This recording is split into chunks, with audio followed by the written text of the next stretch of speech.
Awesome. Nice. Cool, man. How's it going? Good, man. Thanks for doing the pod. Yeah, totally, man. I'm happy to. Brought to you by eBay. Yeah, try to keep my sponsorships pretty in sight, and it keeps them happy. Yeah. How did that Trying end to up take on? down Amazon, man. Right. I'm staying with my family during the Okay. pandemic, and this was my brother and his wife's like area before, Okay. and they left. I just kind of took over. Yeah. And I had no idea what that was, so I moved it. I was like, why do they love eBay? And there's like a huge hole right there. So Oh, wow.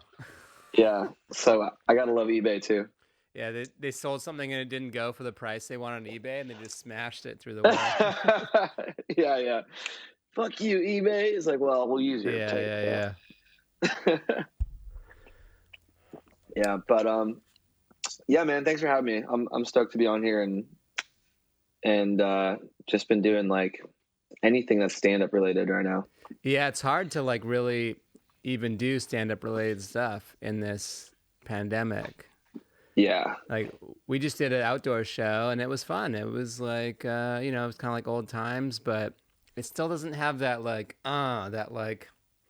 wave of laughter. It's like you're outside, so it doesn't quite work. And I try to do crowd work with the masks, and it's like, Oh, that's the weirdest thing. yeah, like they can ignore you in a way. They're like, you don't see me. Yeah. Like Yeah. this isn't, and you can't tell like how I'm reacting. So Yeah. have you? There's so like from Zoom to like all the adjusted social distance shows, it's like getting closer and closer to like a regular show. Yeah. Like I did an outdoor show, silent disco, and it's the same thing. They can totally ignore you just because they, for no reason. It's just like, I'm like, hey, you sir, like, and he's just like, yeah, it's like I'm cool. I don't even. Right, kind of like you're lucky I'm here. I'm just like, no, I'm not. I'm not in the like two-way street thing comedy yet. Yeah. Just I'm be not funny. ready for that.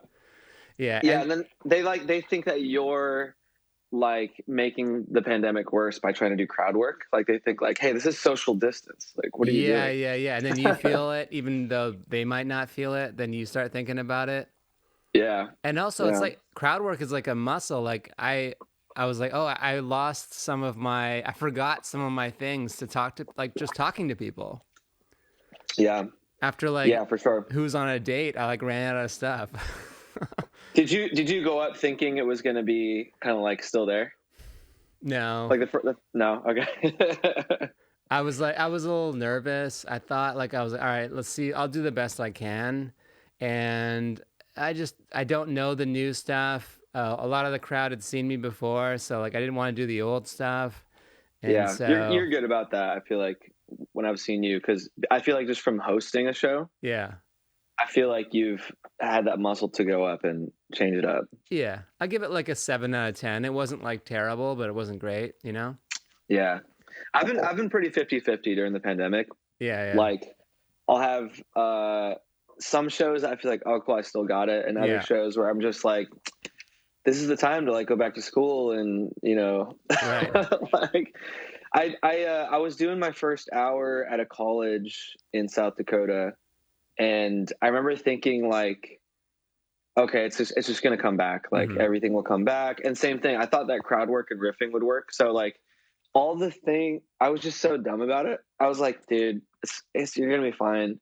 Like if you don't remember the jokes, then you'll just lean on riffing. Yeah. And then if if your riffing's not working, then you'll do the jokes. Right. And like, I didn't really have either. So yeah, that pretty much sums it up. You kind of have like two rusty swords and you're like, let's go to battle. And you're like, it doesn't stab. Yeah. So I'm just standing there with no weapons, like in the middle of a battle. And then it's like, dude, you're not going to fight back or anything? Stabbing me over and over. Yeah. And I only did 15 minutes, but it was still like the longest 15 I'd done in a while. I'm like, oh, this is slow. Have you been doing a lot of Zooms? I only did like 3 or 4. Yeah. Not that many. Yeah.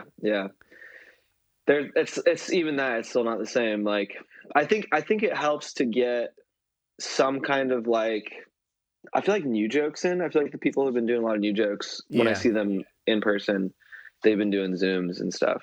But you know what? That's I say that, but it's like I don't have that many new jokes right Right, now. right, right. So I felt like with the Zoom show, because it's like consistently no reaction, that it was almost like just self rehearsing.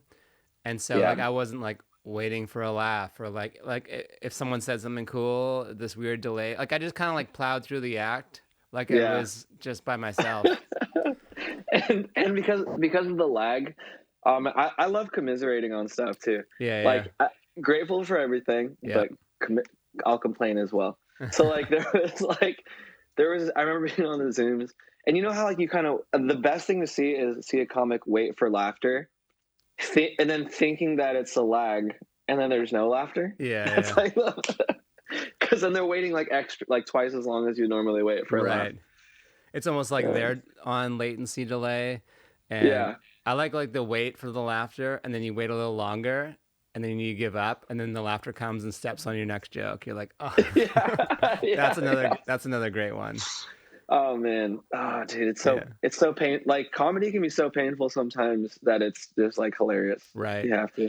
But you're not going to go back to school. You already went to UC Davis, from what I hear. Yes. Yep. Yep. No, I'm done. No more school for me. No. I just can't. You know, it's like now I'm at a point where I have to keep doing stand up because Yeah. like I I do love stand up and I Hmm. literally don't know like I really kind of don't know how to go back. You know, Yeah, yeah, yeah. like yeah. Well, it's So kind of like Seinfeld said. It's like heavy drugs. Like once you have that, you're like nothing else is kind of quite there. yeah. Well, and also this is just like um I'm in too deep. I feel like I'm in Yeah, too yeah. deep now.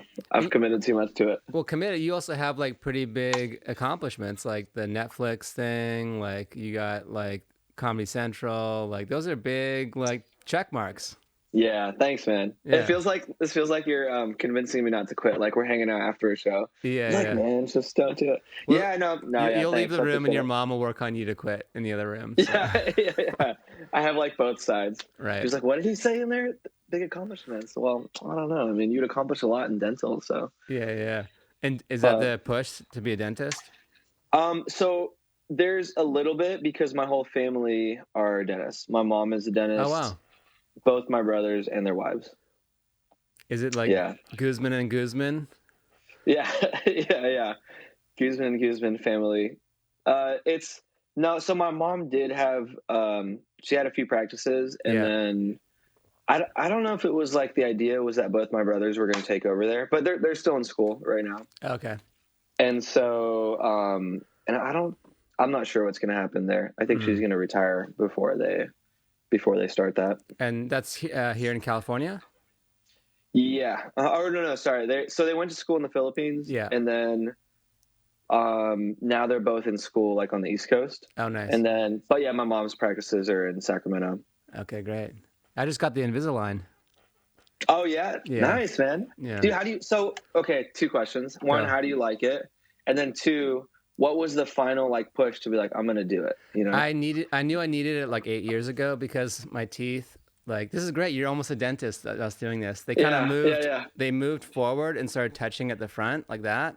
And Uh huh. it just hurt when I started eating. For your bite, For the yeah, bite, yeah. yeah, it was edge to edge bite. I'm sure you know all these terms. Edge to edge, man. Yeah, Yeah. and I knew like in 2012, and I just put it off. And then at some point during the pandemic, I'm like, let me just do it now.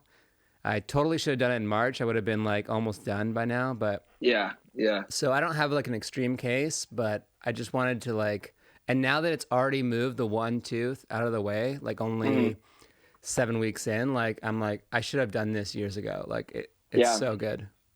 Well, that's not bad at all. The time that you have for it, and it's like Invisalign is cool because it's like, I mean, it is pretty non-noticeable. It's pretty Yeah, yeah. non-invasive. Yeah, this is the closest I'm gonna get to like doing dentistry, just talking to other comics about it. Right, right, right. Yeah, it's like, oh, let me see your bite. Oh, yeah, yeah, okay. Right. But Your mom's just listening. I think he's having an interview, guys. I think he's doing it. Sherman He's Oaks doing Dentistry. it. Yeah, man. Yeah, it's crazy. So yeah, that's cool. It's cool to you have like good straight teeth though, man. Yeah, Like I already had braces, so that was the thing. I was like, oh, do I like want to fix this? And then I was yeah. just like, I have to. Like, it wasn't for cosmetic. It was mostly just for pain, to be honest. Hmm. Um, Yeah, I'm thinking about if I have to do. I had braces too. yeah. I feel like it's going to be a thing like within the next 10 years. I can already see where my teeth are going. You Yeah, know? yeah, yeah.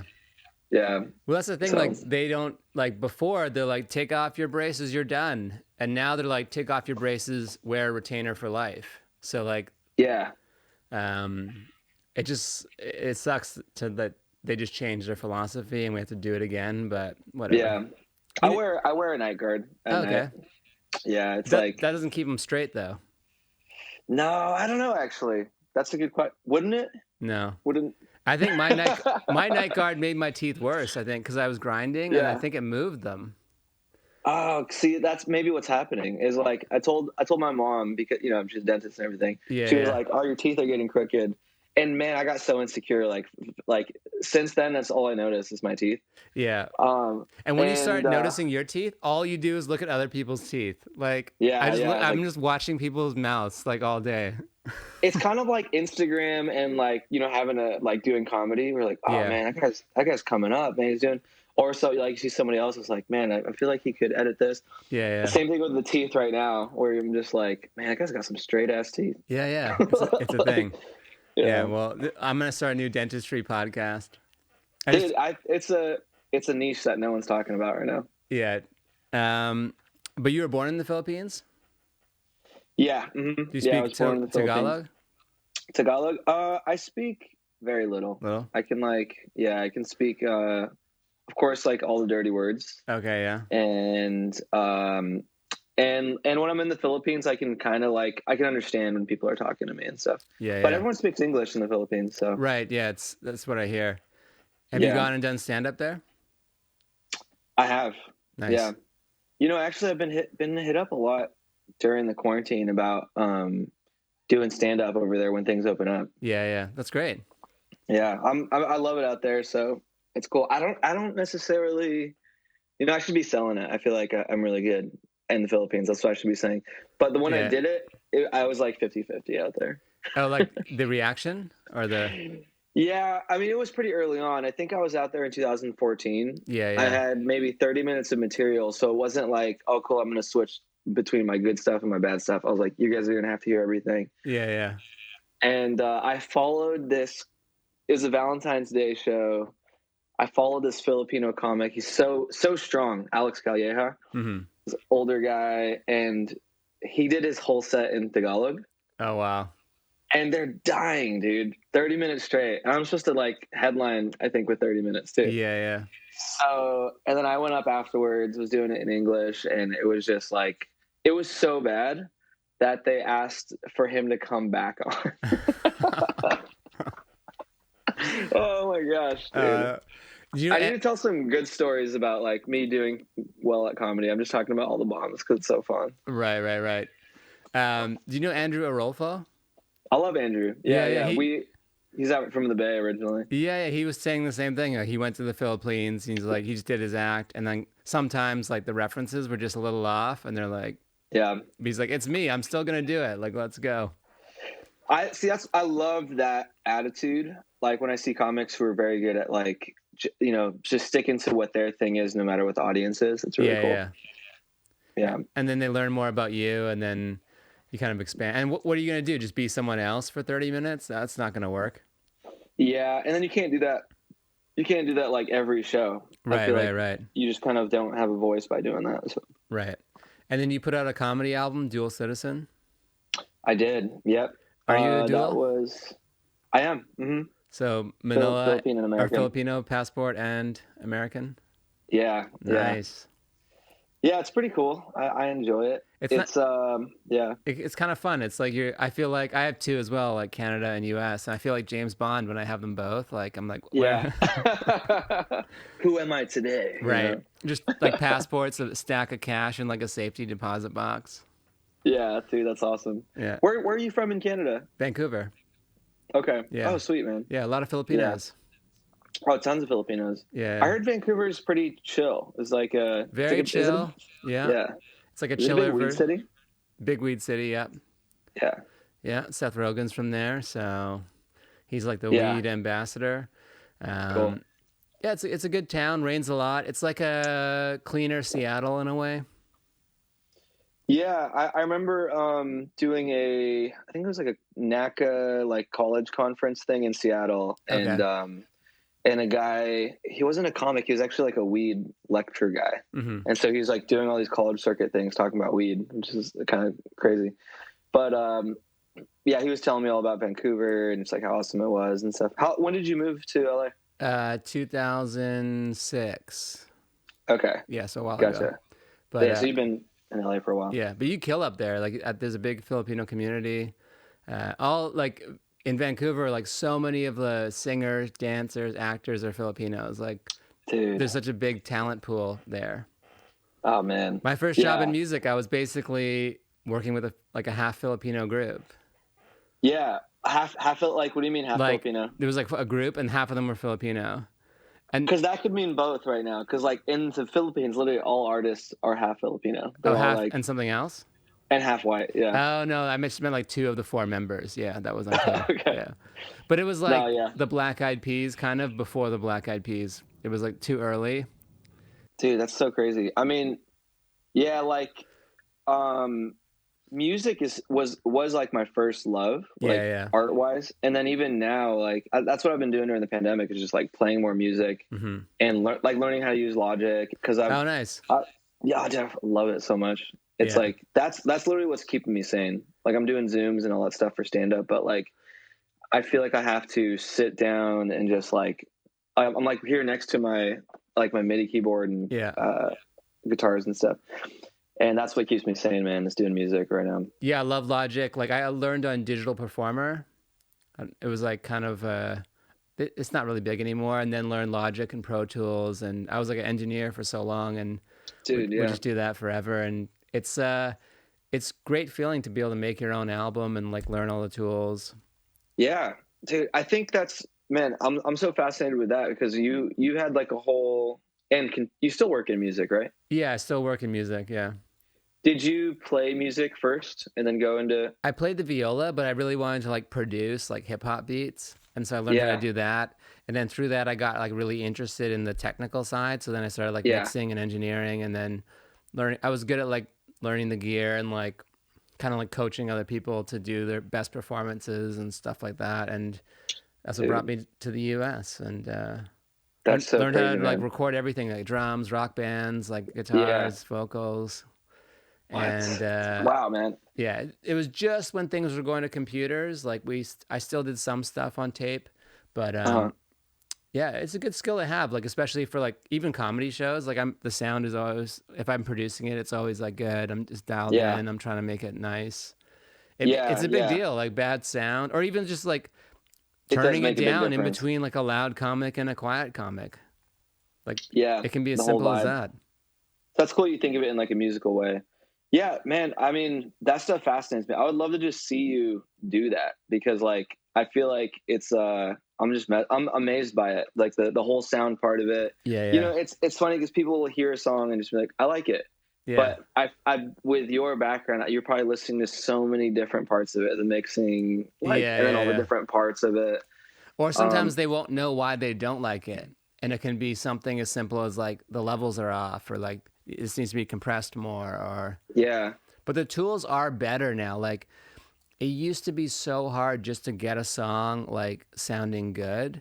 And now Mhm. like the things that people can do at home already sound much better than like Yeah. where professional records started, if that makes sense. Like No, for sure. That's which is encouraging because I think it should be that way with all yeah. arts. Like it should be easier to learn how to do stand up and go do it. It should be Yeah. easier to like and then because then all the art gets better Yeah. and I don't know. There's just I've always felt like that. Like why Yeah. does it even like making a movie? Right. Imagine how great it would be that like some random kid and like you know how so many kids like were DJs all of a sudden and Yeah. like Yeah. learning how to produce.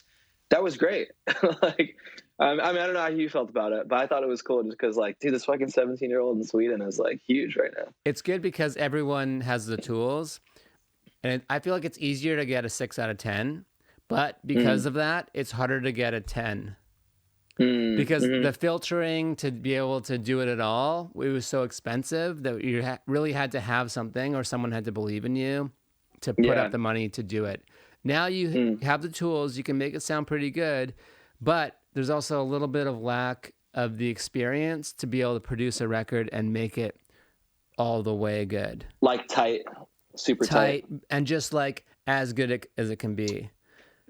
Do you think people notice? I'm actually really serious, like genuine about this question, because like, let's say on Spotify you hear 2 tracks, right? One is this is so I love No, this. I could talk about this all day. It's fine. Yeah, I hope this is interesting. Yeah. For your pod, but like, if there are 2 tracks, right? Maybe even like the same track. Like, let's say it was 60% where it could be, like mixed, mastered, all that stuff, or like 100%. Do you, or let's say it's 2 different songs, but the song that's like 100% is an okay song. The song that's 60% is like a great song. Great song. Do you think that would make? Yeah. Do you think it would make a big difference? No, great song wins always. Okay. And even like sometimes you can mix a song and it be better, whatever that means, and you lose something. Something is like there's situations where you can't get it, the whatever feeling in like the demo or the earlier rough mix. You're like, we can't, and you just end up using that. That happens a lot. Wow. Yeah. Dude, I just got goosebumps. That's crazy. Yeah, because the feel and the raw thing was like so good. Yeah, and it's almost too perfect. Just polish it too much or something. Just sometimes it's just like you don't know what happened or why. Yeah. You're like, but this is it. Yeah. Man, song always wins. Like song first, and that's kind of I was talking about that more than the technical stuff. Like, gotcha. Because people can make everything in their room, but they might not have the production or writing experience, or even like it's like a joke. It's like you write the joke once. Is it as good as it can be? Maybe you just wrote it perfectly out of your head, and this is it. Or maybe you guys sit and cut and try it again and tag and then do that. So a lot of times, because you can press release after you finish the song, like, did you take it all the way? Maybe. Probably not. That's a really good analogy, because like with stand-up, it's like we do some of these jokes like 100 times. Yeah. And then we're like, oh, this is tight now. Right. And also the longer you do stand-up, you kind of know what's a good bit that you have. Yeah. Versus like, maybe there's a lot of people who don't have a lot of experience, but they're able to put out something with like, the sound quality is really good now because of like even just on Logic, like there's so many, even just like arpeggiators that I like. Oh yeah. I'm like, oh yeah, that's cool. Like you can probably make a whole song with just those. But I made a new intro music for the pod in like 10 minutes. Dude, that's cool. I was just like, this sounds good. Add this. I was like, done. And I was like, oh wow, it's so easy and fast. Are you still doing a lot of music? Not in the production side as much. Okay. Like only mixing only mixing my pod, really. Like, sometimes people hit me up from the past and be like, hey, do you still do that? I'm like, no. I got out just in time. Like everything, the rates were coming down. Like, it was more and more computers, and it just became less fun. Like I liked being in a big board with people around, and the laptop. Was it becoming less of that? It was becoming more laptop mixing and just. You're working on one song here, one song there.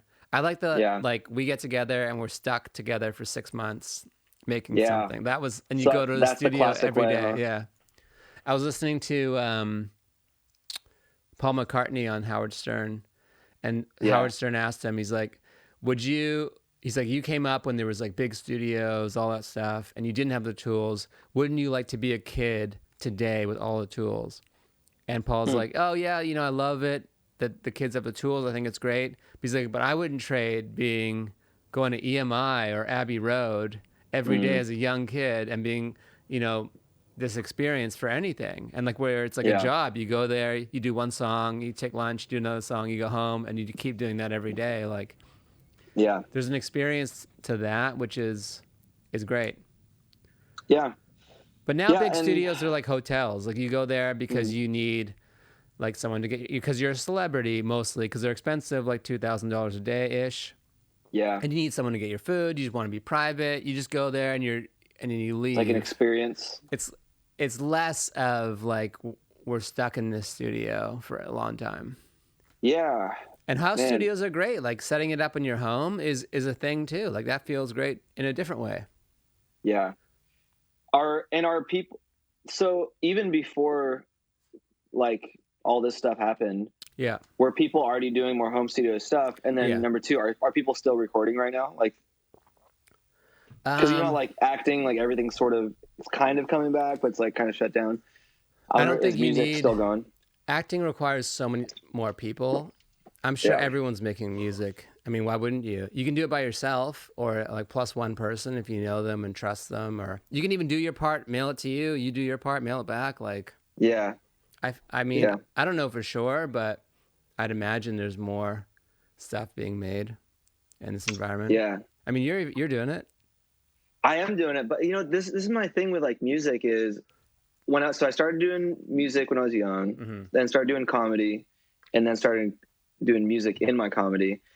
I think I've always wanted to do like learn how to do a music track, even if it was my comedy music, like Yeah, really yeah. sing and all that stuff. And you know, I like talk to my manager here and there, but it's definitely more like comedy centric, everything that I'm doing. Mm-hmm. But even just like right now, I'm trying to like record some of my comedy songs, but like a studio version. I don't know Yeah, about yeah. like how great the mixing will be, Right. but and dude, I don't know shit about mastering. I talked to my brother a lot about it, and I was just like, well, what even? I don't even get. Yeah, like, yeah. he's like, it Mastering. just basically gets louder. Yeah, it's like you know how you have a bass and a treble control Yeah. on your stereo or car. Uh huh. Mastering is like two very like detailed, high quality versions of that. So you have like Okay. bass, treble, and like loudness, and you're just kind of massaging those three things. That's like the Okay. most Interesting. simple way to And think about it. to from what I've heard is, and that's to get it to sound good on each device. Like if whether you're in the car, you Yeah. listen on headphones. Is there's that the whole? there's two Yeah. elements. There's like you want it to sound good everywhere. Like we would do all types of crazy stuff, like play it in the room and like get out of the room and hear it through the wall, or like Yeah. play it in the car. It was always like play it in the car is the best one. Everyone Yeah. knows what it should sound like in the car. You can be loving it in your studio, take it to the car. You're like, what the hell is this? Yeah. This Yeah. is You're making me think of the movie Once. Have you seen that? no Oh man, go. It's once. probably I'll check it so out. off. Whether yeah, check it out. It's like Yeah. I mean, it became like a Broadway musical afterwards and stuff. But Okay. it was it's just a guy like he meets this girl and well, I don't want to give away too much Okay. stuff, I'll but watch it tonight. there's some recording and like production stuff that's in it. Yeah, so you want to make sure it sounds good everywhere, but also if you're mastering an album, you want the song, you find your order of the album, which I guess is less important today with like playlisting. But you know, song three, you go from song three, song four. Is it drop in volume? Is it like you Hmm. want to be turning your So now stereo? it's for like the whole entire album. Yeah, Okay. and sometimes they'll mix a single differently because my favorite example is, you know that song "Mo Money Mo Problems" by Hmm. Puff Daddy. Yeah. You listen to the album version and then the single version. The album version, you're like, this is okay, it's fine, it's a song. The single Yeah. version is just like, pow, it's big, it's like, Yeah. and every single part is the same length, same everything. It's just mixed and mastered differently. That's so fast. You know, I think I realized that as a kid looking back. Yeah, Like I would hear like why are these two different versions but they're the same, like no, yeah, there's no like different harmonies, no different like instruments. yeah, yeah, That's yeah. cool. Or sometimes they like, you know, they come later. They're like, this should be a single. Let's remix it now as a single. Even Hmm. Ludacris had that too. Uh, the one by Neptunes, I Drop Bows on Him, Mm-hmm, whatever mm-hmm. that song is called. That one's another one. You listen to the album and the single, you're like, Throw them bows, is that the one? yeah. Throw them On the bows. album, it's fine, but on the single version, you're like, why is everything bigger and better? And Yeah. yeah, Wow, man. Yeah, but that that is stuff is something. such a new thing Sorry, that for is me one to understand. totally. Okay. Yeah, um, that's one. I love the in-person pod because you don't. There's no delays. You don't talk over each other. Yeah, yeah. That was one thing I was going to ask you about your album because doing like a studio album is so different from doing comedy albums, which is generally live. You're just Yeah. doing it's like a live album. You're like, all right, Hmm. hopefully I got the sound good, and then we mix it later. But a studio album is like, all right, we can overdub stuff, we can punch it up, we can, and now it's also like, I'm sure scary too because it's so Yeah. you can dive in limitlessly as opposed to Yeah. live. You're like, all right, well, I guess we got it. Yeah, I mean, they're just different because, like, for me, because I do music stuff, I think it's easier to go and do a studio comedy album. Like, Hmm. but it's still different because, like Stephen Lynch or like Flight of the Conchords. Yeah. When I think of those two musical comics, Stephen Lynch he did his first album. I think I want to say it was live. I honestly I don't remember, but now he does it where he'll have the live versions and the studio produced versions. Hmm. And the live ones, I just laugh way more. The studio ones, I just enjoy as like music. Yeah. You know what I mean? And they're still the same song, same lyrics, still hilarious. But it's just like something about the live performance energy is just easier to like laugh along with. Right. Well, who are you getting to laugh in the studio version? Like, Yeah, dude, in, I should have myself just like laughing a bunch. Like, oh yeah, yeah, oh so good. what if it was like like set up like a studio, but you had, I guess, if you had an audience Had in the people. studio, it'd be live again. True. You know what? Somebody had. This is a suggestion I got when I was doing my first album. It Yeah. was like, because I was like talking to a few different people about making an album, and somebody had that idea of like, what if we just had people in the studio? Um, but then now it's just like a really small crowd. Yeah. So now it's like the worst of both worlds. Yeah, yeah. You know, let's Yeah. just have one person listening in the studio. Yeah. I mean, Purple Rain was recorded live. Oh, really? Yeah, like the song, like from with a remote truck, and I think they overdubbed a few things later, but like Wow. just like that song just feels so amazing. Did they? I'm trying to remember. Did they like cut out the audience, or how does that? Um, I don't know, but when you Okay. there's less audience when you're doing. Yeah, music. Hmm, that's a very good question. Because you don't hear like they're not miking up the audience for that, right? No, but there was no clapping at the end of it either. Yeah, Maybe it that's wasn't. kind of Maybe my interesting. information is off. I have this. No, I mean, I have this thing I don't on know, Prince, dude. It's probably true. I like this which is I'm gonna keep. I'll read it dude. out more. I've only gotten this far, which I can tell, but it's Yeah, great. It's like it's notes on every Prince studio session. Like not a wow. biography. It's like I got to the studio today. I loaded the tape. This is what happened. This guy walked in, and it's Whoa, like I all didn't even know that they do that. That's so sick. this guy like spent years and years. Dwayne Tuttle, forward by Questlove, just like collecting all the studio notes and like going over it and basically recreating the making of the album. Yeah, dude, that's so sick. Yeah. Um, yeah, like I bet you have a ton of music books. I have like my Stevie Wonder, Amy Winehouse thing next to me now. Like I just have to keep it near like where I'm making music stuff. Yeah. But man, those yeah. Like for inspiration. Yeah, kind of just to feel like, oh yeah, cool. This is like that's where good music is. You know, let me try to make some of that. Yeah, yeah. Even with comedy, like sometimes I have to go rewatch like a great special or like a great interview to be like, all right, this is like you kind of get lost in your art. You're like, should I be? And then Yeah, you watch a great person do it, and you're like, all right, this is what it's about. yeah. I mean, I think sometimes I'll like tune out because I'm afraid of like picking up a rhythm or like a voice or something. Yeah. But I can't do that for too long because like I think you have to sort of. It's like being in like a PhD person where I don't even know what to call it. PhD student, PhD person. person.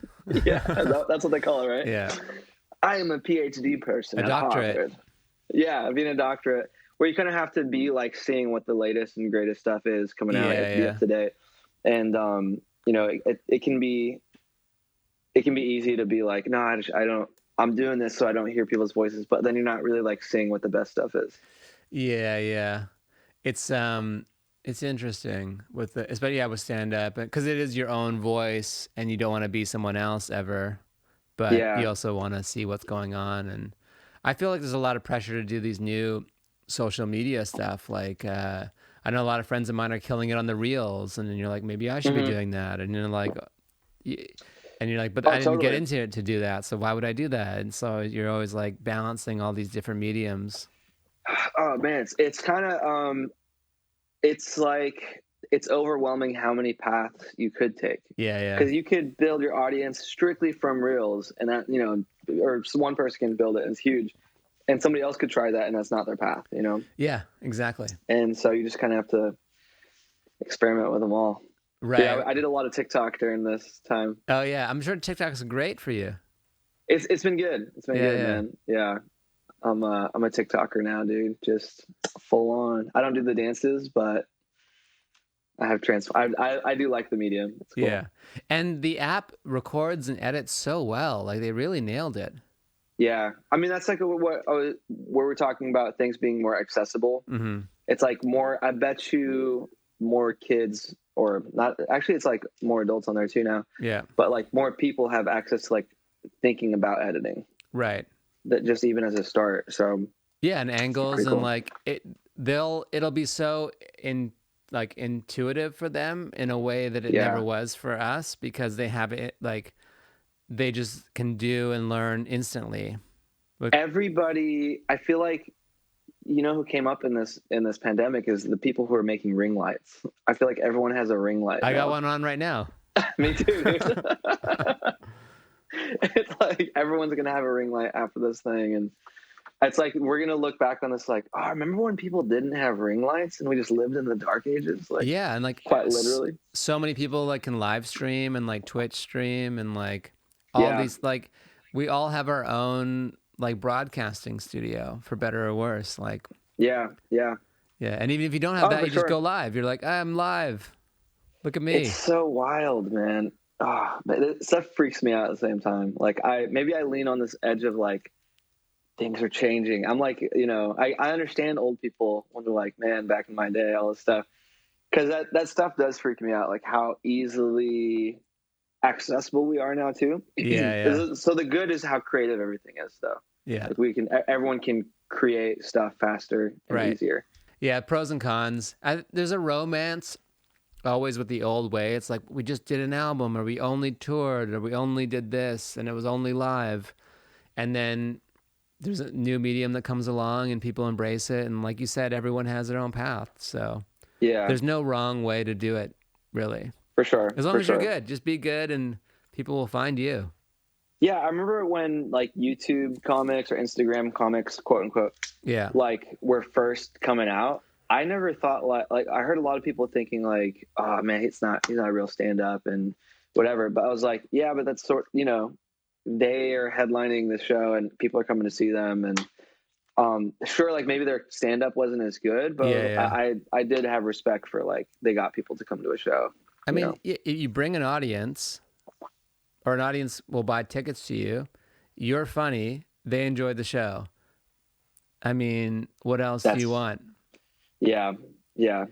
I guess there are some times when it's more like less stand up and more hanging out with the person. I have seen that. I've seen that too. But I opened up for that. What's that? I opened up for a guy. I don't want to go too deep. You don't say names. Yeah. But also like the audience loved it. Like the ones I've seen, even though they were just, that wasn't, and admittedly by these people, it's not their first medium. There was an evening of hanging out, and you're like, it was still great for them. They had an amazing time. Was it similar to what they do, you know, like as far as like their personality on YouTube or whatever? Yeah, very similar. I think that's it. I mean, if you go in and give them like what they get from you digitally, I think they're pretty happy. Like if you went and did something totally different, I think maybe that'd be another thing. Yeah. And that's hard too. Yeah. Well, because there's like these sitcom guys who are super clean and then their stand-up is nothing like that. Right. I feel like those that's always weird. Yeah. Like for the audience, I think it's not terrible, but like I don't think that they would come back to a stand-up show. They would consider that a totally separate thing. Right. How did you get the Netflix special? Was that like through your agent, manager? Good luck. Yeah. So maybe all of it really. Yeah. Man. Praying a lot too. I think, so I did Just for Laughs, New Faces that year. Oh, great. That was 2000. I forget, but it was like right before that. And then so later that year, I think they had hit up a few people's like reps to see if they wanted to submit. And I submitted a clip that I did I was opening at Memorial Auditorium in Sacramento. It was like, dude, like 4,000, 5,000 Yeah. people. And I just happened to have that clip ready to Right. go. And it was a 20-minute clip. And they just wanted 15 minutes. And dude, I felt like it was meant to be, because I tried to record a few clips for this when my manager sent me like, hey, submit this. Yeah. And dude, none of them were good. Like I was at the Laugh Factory this one week. I was like, oh, I'm doing 15. It's perfect. It was like, I don't know, the quality was okay. Yeah. Let me do this other show. And then I looked through my computer and I was like, oh yeah, I forgot I have this thing from Memorial Auditorium. Let's just submit that. Yeah. And I got it. Nice. So it was all just the stars aligned, meant to be. Yeah. There's some things that they're like, are beyond your control kind of thing, where like, you can do certain, like, I'm going to do this thing every day so I could get like a agent, or like, so I can get a TV credit. Yeah. But there's sometimes where it just happens, on the right timing. Yeah. I think like part of like showbiz in LA is it's enticing and fun to get all those like old tropes of the business, like getting, even though like without like whatever goals they provide, just getting them is great. Like, getting a manager, or like getting an agent, or like getting a special, like just getting them is fun too. Cause it feels like you're doing it. There's an officialness to it, that makes it fun, irrespective of what it does or money or anything. Yes. Yeah. Cause like, you can have a whole career in South Dakota, like from your home, and be like a huge star, or whatever the word would be, like huge success, and not have like an agent, manager, or like any of that stuff. Yeah, some people can be making more money without all those things, but totally. But having them is fun too. Well, I mean, sort of, yeah. If you can do both, it's like, it's so funny. It's like kind of being. It's sort of like being in the traditional way, and it's like kind of cool to talk about that stuff. Yeah. But but there's a whole path like without it now. I mean, a lot of people are doing it not in LA anymore, just especially during this. So totally, it's fun to have like whiny conversations with your manager too. It's like a therapist. You can call them, and you're like, oh man, like, what do you think? Like, I don't know if I should do. What do you think? What should I do? What do you think? Like, should we pass on this? That's like a fun thing to say. Should we pass? Right, it's like, yeah. Should we pass? I have a hard out in 15 minutes. Yeah. What are all the things you get to say? It's like, JR, this has nothing to do with this conversation right now. Right. Yeah, for sure. Okay. Yeah, I mean, before the pandemic, you're at brunch, just like dipping your bread, ordering something. You're like... Yeah, you see a lot of, like, I think a lot of people in LA like to have LA conversations too, Yeah. Yeah. Because that's the town runs on show business. So you're like, let's play the game, Yeah. I always say everyone is in on it. Everyone's in on it too. It's like being in finance in New York. You're like, it's all aligned with what the city's about, Yeah. You're fast moving, direct. Yeah. Buy, sell. What are you doing here? Oh, I gotta go. Y'all fucking love it, man. I jerk off to money, Yeah. It would be so fun to be one of those 80s traders just on the floor yelling. I would love to do that and be like, but I don't even know what they're doing. They're holding a ticket and yelling at somebody. Holding something. Yeah, and the guy's ripping it. He sucks and he didn't get it and he's crying and he lost his house. And he's on the floor. Like, what? I sold too many pork bellies. You're like, oh, no. Yeah, you have no idea what they're actually selling or buying or anything. I have no idea what's happening, but it looks like fun. It's always high stakes. Yeah. Yeah, I mean, like, and they got things. They're like fat Batman. They have like things on their belts and like calling each other cocksuckers for some reason. Yeah, a lot of swearing. Cocksucker. Yeah. Yeah, and then there's always a shot in the film of just like paper and mess and like an old burger on the floor and like, you're eating during this. This is weird. Yeah, there's man, it's awesome. Yeah, so LA has its own energy as well. Yeah. Its own energy. Have it sounds like a lot of your income is touring based, or was? I would say it was like about, man, maybe like half. I would say half of it. Have you pivoted to like replacement, or you just kind of like lowered expenses, or?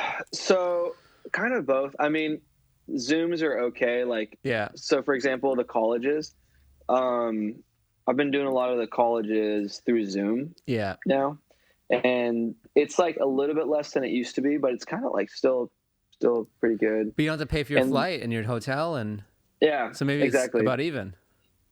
I think I think I am. Yeah. Yeah. Like I was like, I kind of feel like the biggest thing that's changed is I'm saving a lot more. Right. I Yeah. and that was sort of I mean, it was my own fault. I'd go on the road and just be like, dude, I'm on the road. I should just eat whatever I want. Yeah. Yeah. Like go to like super nice restaurants on the road and stuff. But I've been doing that, and then the biggest thing that held me over was actually that album because Mm. like they still played on Sirius XM, Right. so Yeah. that was super helpful. And I think I noticed a spike during quarantine, like at the very beginning. Mm-hmm. I don't know if they're just like playing it more or something. I mean, that has to be, I guess. Yeah. Or maybe more people signed up. Oh yeah, that's a Maybe. good. Yeah. Yeah, And also like the Pandora Sirius merged, so that probably brought some more people. that okay, cool. See, I didn't even know that stuff. That's cool. Yeah. That's great, man. I hope that just keeps happening and like my career just lasts off of this one thing happening. Yeah. I mean, like passive residual income is like it's Yeah. one of like I have a lot of comedian friends that like have their albums played, and that's like their rent and their money, and like that's how they make money. I mean, there's no reason why people shouldn't like consider just like keep putting out albums, Yeah. and that can be like that could be the career and it's totally a good career. It's just not as enticing to people as the like what we were talking about Yeah. Yeah. having the LA conversation. It doesn't Yeah. lend itself to that. Even like when you do the video special, you'll make more money off the audio. Oh, Like if you interesting. do a video Interesting. special and you sell it once, like that's usually a one-time fee. Yeah. But if you have I the think audio and it's popular, like you'll get that every month.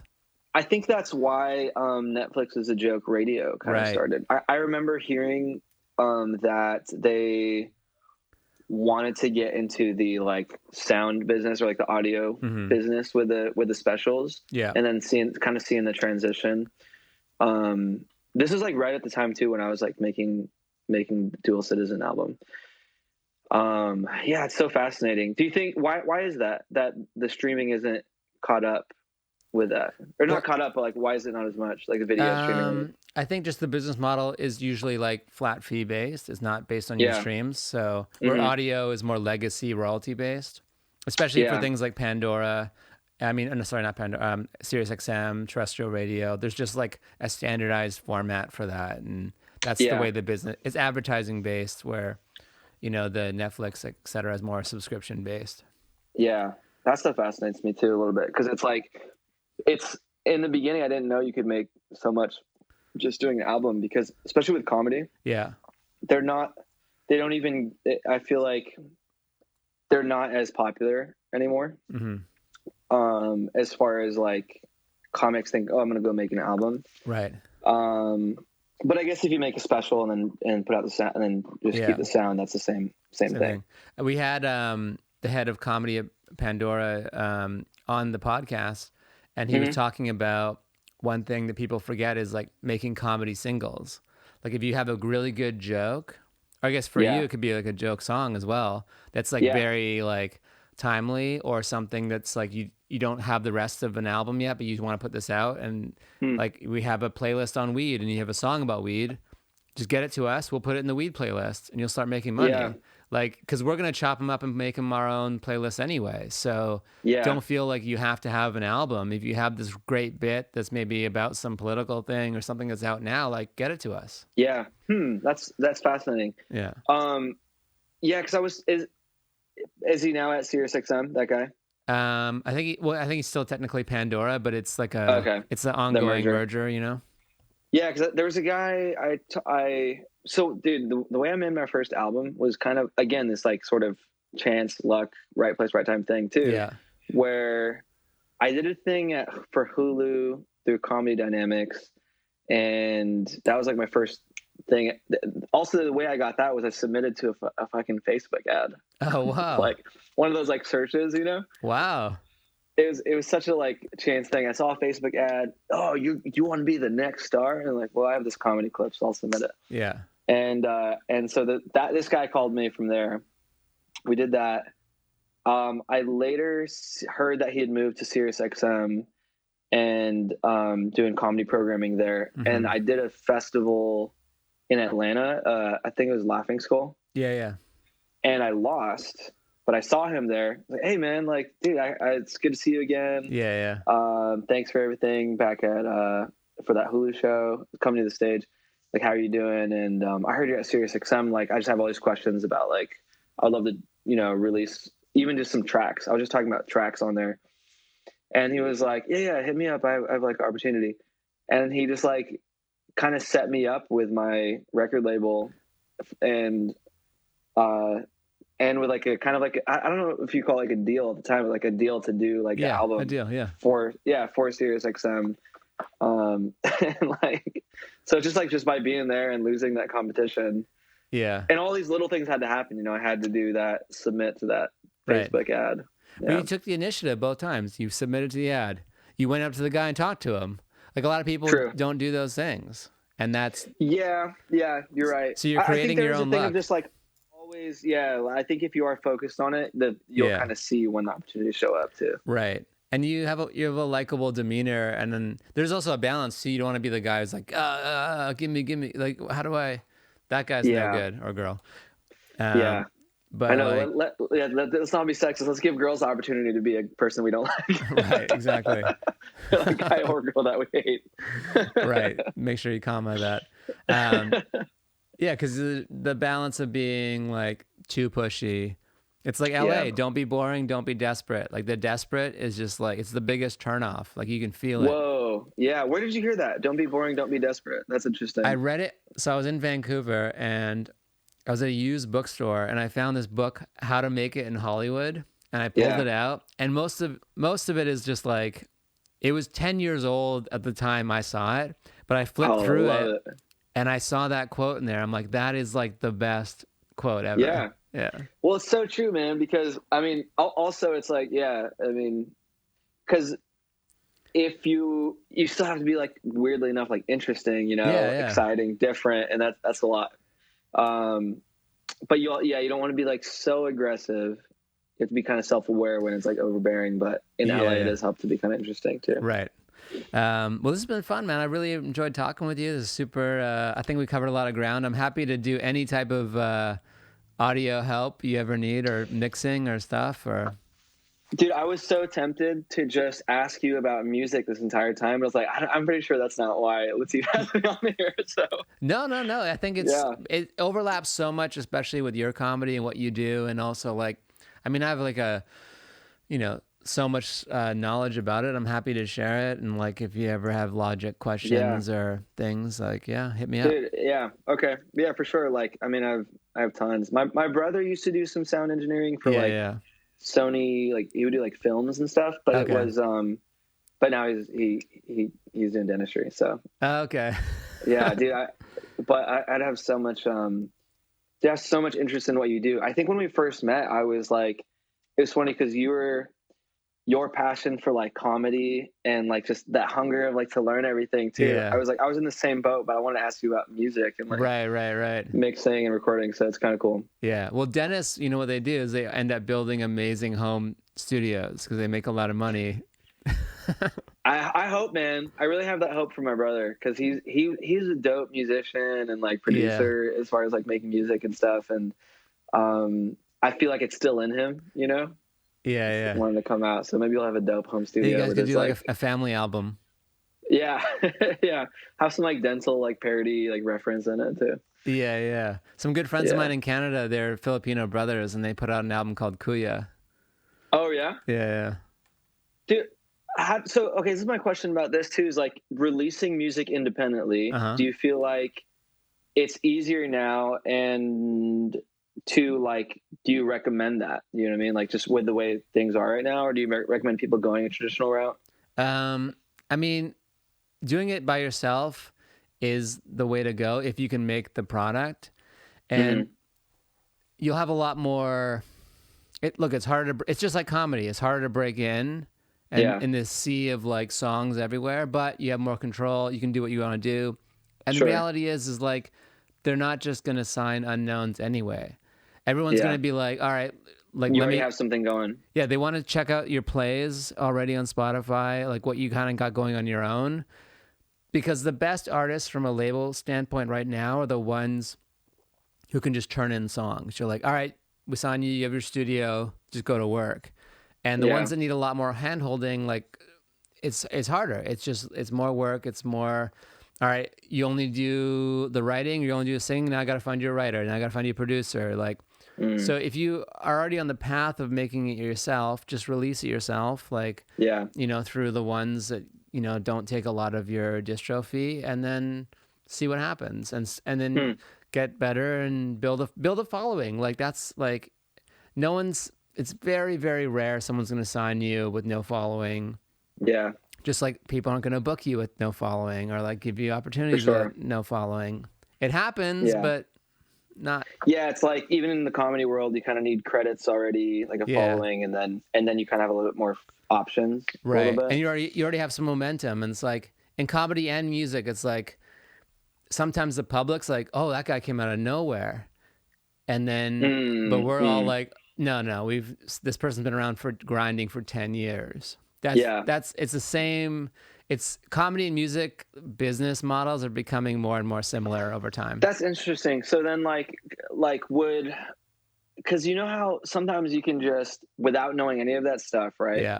You can have a great comedy bit, put it out, nothing happens to it. It could be something that is better than like a Tonight Show that we've seen. But then I'll also see like when somebody has the backing with like, I don't know, I'm trying to think of like the way things are released, I feel like makes a huge difference by like all the other parties involved. Yeah. And like doing that in music, right? Do you feel like you have to learn a lot of like even just the platforms you're using and stuff like that? I mean, there's a few, like, let's take some idealized careers, like the 100% Chance the Rapper, always by himself, wins a Grammy. I mean, many people would love to do that. Another idealized path is like you do it yourself, it gets released, your first album does well independently, someone notices you, brings you up to like the major level, whatever, and now they have the ability to do the things you said, like get the right placement, get the right looks, and then you start having this like jet fuel added where it starts to really become like a breakthrough. Yeah. So those are the, or you can be like a guy who just keeps putting stuff out, no one knows, but he's still making money, but you're not famous. So see, is that, oh, actually, sorry, I won't let you finish on that. Oh, but I was like so interested, like, but I think if you can had you to also choose, just make decent money? Most people want one of the first two options, like Chance the Rapper to the Grammy, or I release it myself and then someone comes on board and I become a major label act. Those are still the dreams, so to speak, but you can't control if you get that dream. And it doesn't mean like, just in the same way, if you don't get this special, if you don't get this one thing, if you're still working and great, it doesn't stop you. Like in comedy, I love that. In comedy, if you submit for something, you don't get it. You didn't get Laughing Skull, but you got this other thing. Like that's the thing. It's like I've been doing stand up almost 10 years now. It's weird to think of that. And like I think I've come to realize like to be happy and have longevity for myself, like I have to think about the things that are within my control that I can keep doing. Because it's not like I'm gonna get a special every year or get this thing every year. So I love the way you put that, man. It's really cool. There was this interview with Judd Apatow, and I think it was on Spike's Car Radio, which is a great pod. And Judd was like, I just pitched this thing, and then they said no, so I went over here. And the host was like, wait, someone said no to you? He's like, sometimes Netflix says no to this, and HBO wants it or this, and sometimes people just say no, and you're like, look, everyone's out there trying to get stuff done. You're like, even at the highest level, and that was like reassuring. Totally. And he's still doing it like the same way he would years ago. It's just everything's a little bit bigger. A lot of all these arts is just doing the work, and I can feel myself sometimes slipping. It's like, okay, I'm doing more promo than work. And then it's always better to do more work than promo, or like more work than social media, more. Yeah. Because then you actually have something, Yeah. And the rest will come. I agree with that. It's like the work is the same. All the other stuff that you can't control, that's the stuff that like it goes up and down or whatever, but the work is the same. Yeah. Yeah. So where do people find you? Give us your socials, give us your info. Sure. Well, TikTok, you guys. I TikTok. actually haven't. Yeah, JR De Guz. It's JRDEGUZ. Mm-hmm. And then Instagram is JRDGUZ. Facebook, it's just JR De Guzman. You can find me on there. And then my website is jrdeguzman.com. Nice. You're the first guest to plug the Facebook. Yeah, well, I don't know why that is. I don't know. I just figured I was like, I should probably plug that. Yeah. But, in terms of like promo, Yeah. Facebook still has a lot more like click through and like actions than like Instagram. And yeah, I've actually heard too, like you can monetize it pretty well too, right? With like ads and all that stuff. Yeah, If you have videos. I find like when I promote something on Facebook, like it also gets a lot of attention. I guess because they know you too more. With Instagram, It can be like people who are kind of a bit more distant. Interesting. Yeah. I wonder what that is. And it does seem like it's older now. Yeah. Facebook is like a lot of people, I'm switching over to Instagram and then now TikTok. But I've heard it's still doing pretty well for that stuff. Yeah. It's weird that so much of our lives is controlled by these platforms, and we're all just like guessing the algorithm, like, oh, on Tuesdays if you like yell at the sun it works better. And you're like, Dude, okay, cool. I was talking to my buddy how like the algorithm is like our new god. It's like, I don't know if this pleases the algorithm. Yeah. Like, I angered the algorithm today. And it's not even like it's not static. It's like it's also different for you than me, or like yeah, it's like you might try, someone is, caption it, but like put the text like right here. Yeah. And it's gonna be great. And it's like, dude, I did that and nobody watched it, you asshole. Yeah. That's like it's become like every conversation with comedians who put stuff online. They're like, I did it last week and it worked, and now this one they're not liking it. Like, what's going on in this? And oh my God. It's such a good metaphor for stuff because you can't, you gotta be like, it was still a good video, man. You know what I mean? It's like, it was fine. And then for whatever reason, Yeah, it's just life. Well, dude, enjoy your day. Thanks again for doing the pod. This is a great episode. And thanks, man. Let's hang soon. Sounds good. Yeah, we're gonna do a musical comedy night eventually. I think I talked to you about it. We were gonna do like you, Morgan J, and Luke Null. The pandemic canceled it, but we're gonna bring it back. So that would be so fun, man. I love those guys. All right, bro. Enjoy your day. All right, thanks, brother. Bye.